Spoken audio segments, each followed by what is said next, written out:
বিয়ের পূর্বে বয়ফ্রেন্ডের সঙ্গে বসবাস করবে, সে মা হবে, এটা বৈধ হবে, কিন্তু 18 বছরের আগে মেয়েটা বিয়ে করতে পারবে না, বিয়ে করলে শাস্তি হবে। এটা কোন আইন ভাই? বাল্য প্রেম, অবাধ মেলামেশা, এটা নিষিদ্ধ করুন। আমাদের প্রধানমন্ত্রীর মা যখন বাল্যকালে ছিলেন 18-র পূর্বেই, আমাদের প্রেসিডেন্ট শহীদ জিয়াউর রহমানও ওনাকে বিয়ে করেছিল। গান মানে হিন্দুদের পূজার অংশ।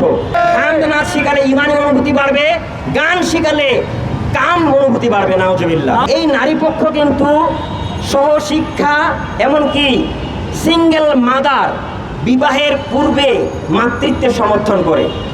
একটা মেয়ে বিয়ের পূর্বে বয়ফ্রেন্ডের সঙ্গে বসবাস করবে, সে মা হবে, এটা বৈধ হবে, কিন্তু 18 বছরের আগে মেয়েটা বিয়ে করতে পারবে না, বিয়ে করলে শাস্তি হবে। এটা কোন আইন ভাই? বিয়ের কোনো বয়স নাই, একটা মেয়ে যোগ্য হলে বিয়ে করতে পারে। তাই বাল্য বিবাহ আইন এটা কোরআন সুন্নাহ বিরোধী আইন। আমরা জানি রবীন্দ্রনাথ বাল্য বিবাহ করেছিল, এবং আমাদের প্রধানমন্ত্রীর মা যখন বাল্যকালে ছিলেন 18-র পূর্বেই, আমাদের প্রেসিডেন্ট শহীদ জিয়াউর রহমানও ওনাকে বিয়ে করেছিল। আমার মাতৃভূমি দিনাজপুরে আমাদের প্রধানমন্ত্রীর নানি বাড়ি। আমি জানি ওনার মা দিনাজপুর গার্লস স্কুলে পড়তেন। সেখানে থাকা অবস্থায় শহীদ জিয়াউর রহমান ওনাকে বিয়ের প্রস্তাব দিয়েছিলেন। তাই বাল্য বিবাহ আইন থাকতে পারে না। বাল্য বিবাহ বললে আমাদের সম্মানিত ব্যক্তিরাই আদালতে আসামি হয়ে যাবেন, এটা হতে পারে না।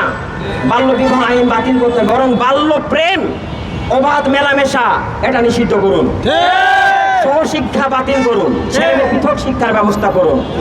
একই সঙ্গে আমরা দেখেছি স্কুল কলেজগুলোতে সংস্কৃতি শিক্ষা দেওয়া হবে, গানের শিক্ষক নিয়োগ করা হবে। গান মানে হিন্দুদের পূজার অংশ, গান কেন হবে? হামস, নাচ, কোরআন তেলাওয়াত, কাসিদার শিক্ষক নিয়োগ করুন।